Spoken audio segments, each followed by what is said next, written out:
Good afternoon, Checkers fans, and welcome back to Bojangles Coliseum, a historic day here as we celebrate the coolest arena in all of American Hockey League hockey. My name is TJ Chillot. This is Miles Conrad, public address announcer for the Charlotte Checkers, and this is Checkers Pregame Live. As we get set for the final game in our throwback week here, Miles, the Hartford Wolfpack coming to town, I want to start by taking a look back. Look, this is game number 5 of 6 in 9 days. The Charlotte Checkers swept by Hershey, split with Milwaukee. They're trending in the right direction. Let's go ahead and get your immediate takeaways. When you look back at that series against Milwaukee this past week on Tuesday, Wednesday, what did you see out of those games? Yeah, really, I think all 4 games, throw the Hershey series in there as well. It was all about playing a full 60.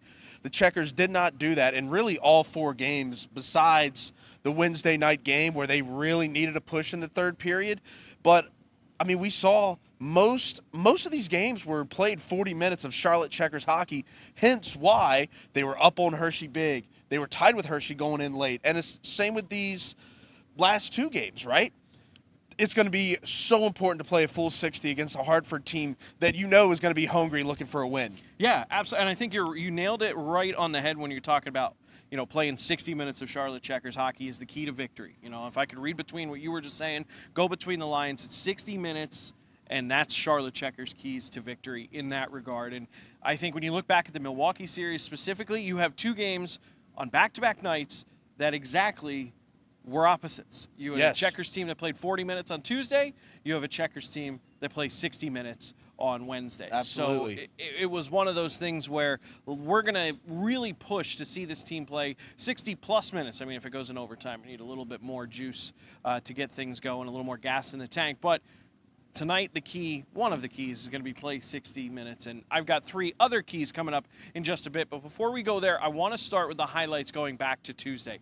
Let's talk about this game. We'll roll the highlights right now as we look back at this game against Milwaukee. I mean, this was a game the Checkers jump out in front 2-0. They get a goal from Justin Sordiff, his 5th of the year. That was his 3rd consecutive game with a goal, just 2 minutes and 26 seconds into the game. They would also score later in that first period from Trevor Carrick, his 7th of the season. Ben Steeves, Oliver Okuliar both getting 2 assists in the game, and it was truly a dominant performance for the Charlotte Checkers in the first 20. The second 20, not so much. They still hung on to the lead, but ultimately that's when the wheels fell off and they lose 5-2 by giving up 5 goals in the third period. That is the most goals in a single period against that the Charlotte Checkers have allowed this season. Now, granted, that score looks worse than I think the game really was, especially when you tack on the fact that Milwaukee had 2 empty net goals.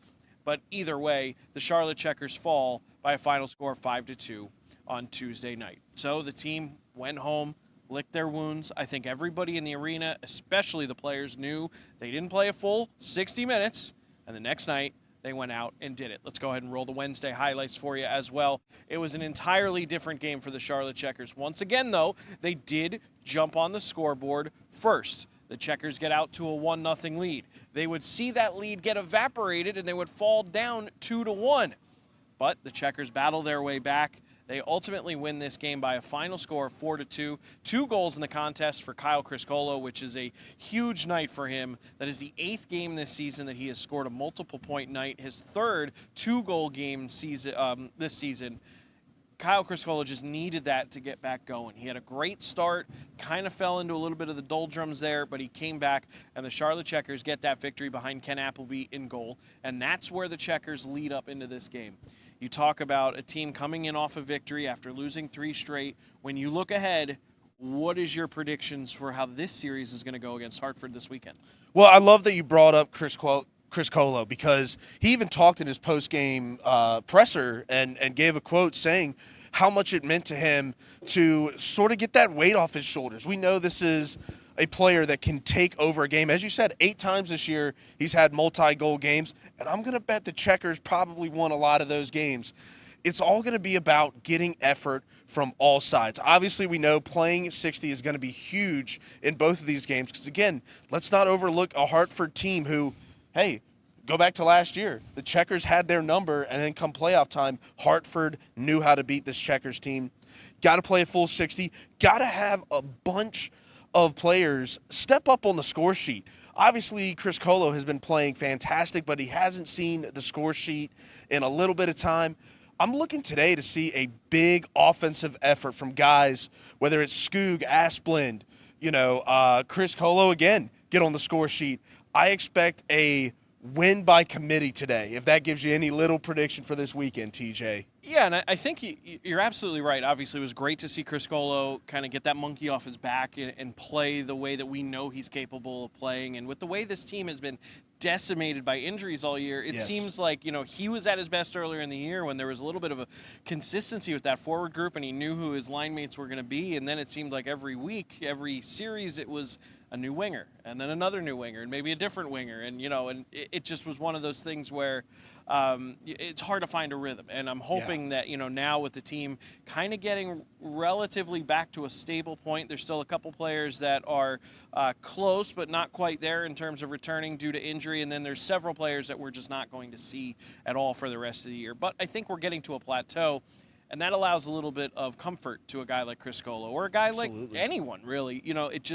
It tells you that you know who your line mates are going to be night in, night out, so long as you guys perform. Because we all know how head coach Jordy Kinnear, if he has lines that just are not working, he is not shy of throwing them in the blender and spitting out different combinations to see what will work. So I think you're exactly right in that regard. And scoring by committee is something I would love to see because it truly would show the depth. And we have had guys get on the score sheet a lot as of late. We talked about Steves and Okuliar with 2-point nights against Milwaukee in that losing effort. Rasmus Asplund, granted it was an empty net goal on Wednesday, but that's still a goal. That goes in the score column all the same. He's getting involved, and he's also got 4 points in his last 7 games. So Asplund has been doing really well. Lockwood, we can't forget about what he's done since coming back from injury as well. John Leonard, just unreal. Continues to light it up. Unreal. So the Checkers have been doing a great job by committee, but I do think they're going to need to keep that going, and it's going to have to come in waves. We saw Lockwood, and sort of right now he's on a 4-game point streak. If not those guys tonight, it needs to be Sandis Vilmanis, who's back in the lineup after injury. It needs to be, maybe a Mike Benning with a goal, or a Havorka with a goal, or even Matt Kierstead. Man, he was moving all over the place in those 2 games, and unfortunately couldn't get his first goal of the year. Something like that has to happen in this one. So without any further ado, let's go ahead and jump into my official Hendrick Acura keys to the game. Not only are they going to have to get a lot of depth scoring and scoring by committee, they've got to play power hockey. They've got to be physical. They've got to be in those greasy areas. I'm looking at guys like Patrick Giles. I'm looking at guys like Miklas Havorka at 6'6". Throw the body. Justin Sortif is a perfect example. Yeah, he's a little bit smaller, but he doesn't play small. He'll throw the body. He'll hit you. He'll make sure that you pay. So play power hockey. Lots of shots, lots of hits, lots of time spent in the offensive end. Make sure Hartford is limping into tomorrow's rematch. That's my first key to this game. My second key to the game, smart plays at the blue line. We've seen the Checkers kind of waver a little bit with their defensemen. A couple of blown tires, a few mistakes on that back end. Mike Benning tripped up in the game on Tuesday, which immediately allowed a breakaway from Milwaukee. Ultimately, Justin Sortif, great on the back check. He drew a penalty, forced a penalty shot, and it didn't end up hurting the Checkers. So that is fine, but they really need to minimize those turnovers that are north of the top of the circles. And my third key, they've got to win this one early. It kind of goes hand in hand with play power hockey. I just want to see them come out and just boot to Ant right away. Just hit them with it, and we'll see if the Checkers can make that happen. I think an early first-period goal, again, is going to be huge. I think this team, again, this is Game 5 of 6 in 9 nights. They've been playing hard. They've been playing heavy for the last week plus. But these are the games now against divisional opponents, especially a divisional opponent coming in 16-17, 2-1 on the year, and not doing so great as of late. Really put them in their place and make it happen quick and early in this one. Those were my Hendrick Acura keys to the game. So, Miles, I've been talking for way too long. Let's throw it back on over to you. When you talk about a player you're watching in this game, who do you got in mind? Well, before I give you that, TJ, I want to bounce off what you just said very quickly because it's easy to look at negatives of losing games, especially the last, 3 of the last 4. I think the best thing that Checker fans should remember is that the Checkers really were in every single game until the very end. I mean, they are right there. It's been good tests to see where the Checkers stack up against these top-level teams, and they're right there at it. And you talked about injuries as well. Getting injured players back is going to be huge. A guy that really needs to get on the score sheet again that I'd love to see, let's see Wilmer Skoog take over a game again. You know, he's been making the great plays. He just hasn't been rewarded on the score sheet just yet in the last couple weeks. You know, he's been there a couple times, but I'd love to be able to say Skoog about 1,000 times today, TJ. I really want to see Skoog set up. He's making great passes. Let's go to the net. Fire shots whenever you get at Skoog because he's got a dirty wrist shot. I'd love to see Skoog get at least a 2-point night. Yeah, I agree with you. You know, he's kind of a guy in his sophomore year. Maybe it's a little bit of a sophomore slump, but he signs that NHL deal with Florida in April of last season, coming up on almost a full year, and certainly has lost a little bit of the magic that we saw out of him in his rookie year, and that's not a knock on him. It's just the fact that I think that when you're in the league a little bit longer, people start keying on how you operate. They know what you're doing. They can pick up on your tendencies and obviously counteract it. So the response there is having a response and a counteraction of your own. So I'd love to see Wilmer Skoog with maybe a 2-goal night or something like that. Yeah. You know, just to really amplify his game and give him some confidence going forward. For me, I'm looking at Trevor Carrick. This is a guy who is the absolute leader on this team. I know Zach Dalpe is officially the captain, but with him being injured and not around the team every single day, someone has to step up and be a de facto leader. And guys like Matt Kierstead, Rasmus Asplund, absolutely, they all wear the A on their sweaters as well. But a guy like Carrick is someone who's not only getting it done in the locker room because he's been around for so long, he's a veteran, he knows what he needs to do and what the team needs to do and how to respond after losses like that, but he's also getting it done on the ice. He leads the American Hockey League in points for a defenseman. He's been everywhere, whether it's on the PK, whether it's on the power play. He's generating offensive chances from the blue line, and he's not doing it by sacrificing his defensive game.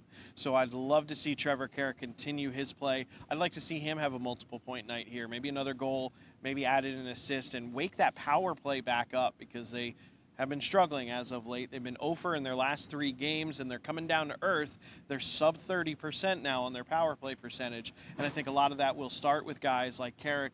It'll start with other puck-moving defensemen like Benning, but I'm really, really looking for Carrick to kind of just gather everybody up on his back and say, let's go, who wants to help?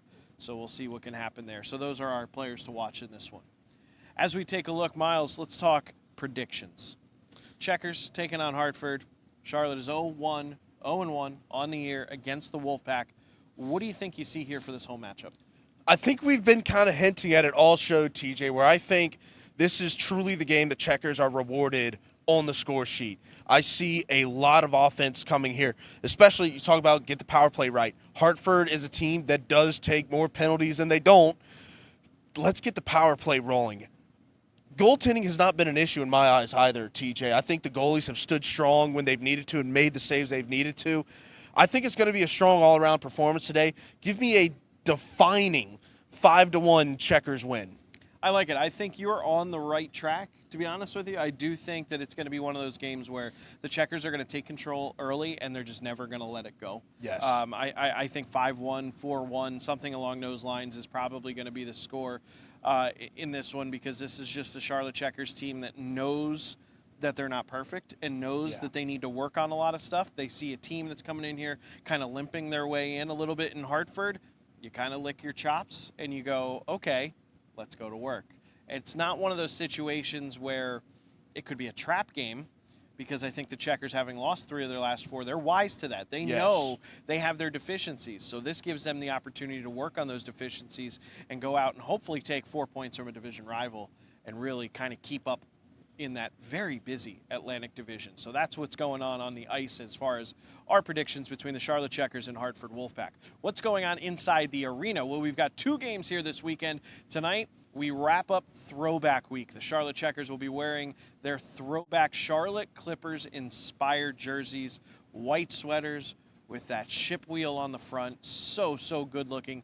If you haven't gotten your tickets yet, there's still time. Head to charlottecheckers.com, get your tickets, get on out here. Doors are going to be opening up here in 45 minutes, so we will see you here at the Coliseum for tonight's game. Plus, tomorrow is Kids Day. It's another Fairfield Inn & Suites family game where you can save $10 per ticket if you order 4 or more. So if you got some friends that are hanging around the area, because it doesn't have to be kids, even though tomorrow's Kids Day, anybody can take advantage of $10 off per ticket. Gather up your friends, get a group, come on out here tomorrow. We drop the puck both days. Today and tomorrow, 4 o'clock is puck drop with doors opening at 3. And if you can't make it, you can always tune in on AHL TV on Flow Hockey or the Charlotte Checkers app. You'll hear me on the call, and when the Checkers get those 5 goals in this one, you'll also hear Miles Conrad with the goal call as well. But that will do it for this edition of Checkers Pregame Live. For Miles Conrad, as well as our producer, Justice Wallace, I'm TJ Chillot. We'll see you all here back at the Bowplex for 2 games against Hartford this weekend.